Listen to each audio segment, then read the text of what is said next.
Hello student, electric charge and electric field हम लोगों ने पूरा जो टॉपिक है वो क्लियर कर लिया है और आज हम लोग न्यूमेरिकल के लिए आगे बढ़ रहे हैं। तो स्क्रिप्ट में मैंने एक न्यूमेरिकल रखा था, उस क्वेश्चन में कह रहा है कि to charge 9e and e और उसके बीच में एक थर्ड चार्ज आपको रखा गया है जो इक्विलिब्रियम पोजीशन बनाता है। यानी जो तीसरा चार्ज है वो पहले चार्ज से और दूसरे चार्ज से इक्विलिब्रियम पोजीशन का मतलब होता है एक समान पोजीशन। तो यहां पर ये ध्यान में रखना है, इस फिगर की हेल्प से हम लोग समझेंगे। Plus 9e and e, distance between both charges small a। Check करिएगा क्वेश्चन में a पार्ट दिया हुआ है, यानी बता रहा है कि दोनों के बीच की डिस्टेंस a है। अब जो थर्ड चार्ज है उसके लिए कहीं पर भी आप जगह बना सकते हो और उसको x दे सकते हो इस तरीके से। तो जो ये रिमेनिंग डिस्टेंस है ये बचती है आपकी a माइनस एक्स।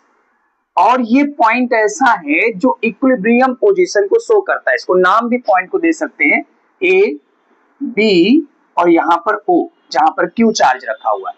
तो इस पोजीशन में जो F1 a और o के बीच में जनरेट होगा और F2 जो आपका o और b के बीच में जनरेट होगा।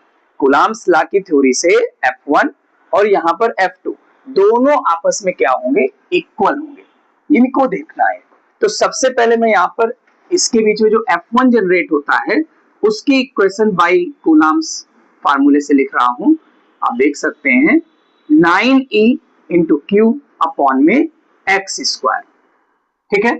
Similarly F2 is equal to 1 upon 4 pi epsilon naught के into Q into small e। फिर से देखिएगा Q1 Q2 ये वाला पहले लिया गया है, फिर अब ये Q1 Q2 बन जाएगा। तो इस तरीके से, और डिस्टेंस पर ध्यान रखिएगा a माइनस एक्स का होल स्क्वायर हो जाएगा।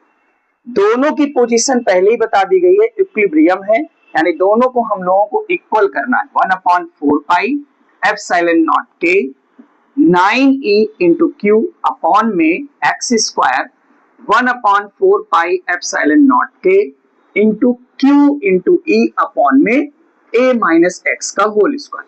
अब आप इसको क्या करिएगा, कैंसिल आउट करिएगा। तो ये टर्म्स कैंसिल हो रहे हैं, ई क्यू कैंसिल हो रहा है। 9 upon x square is equal to 1 upon a minus x square, x का होल स्क्वायर। ये ध्यान रखना है कि कैलकुलेशन में इसको ओपन नहीं करिएगा, क्वाड्रेटिक इक्वेशन नहीं बनाइएगा। Taking square root on both side, taking square root on both side, दोनों साइड का आपको स्क्वायर लेना है। ठीक है ना, स्क्वायर रूट लेना है।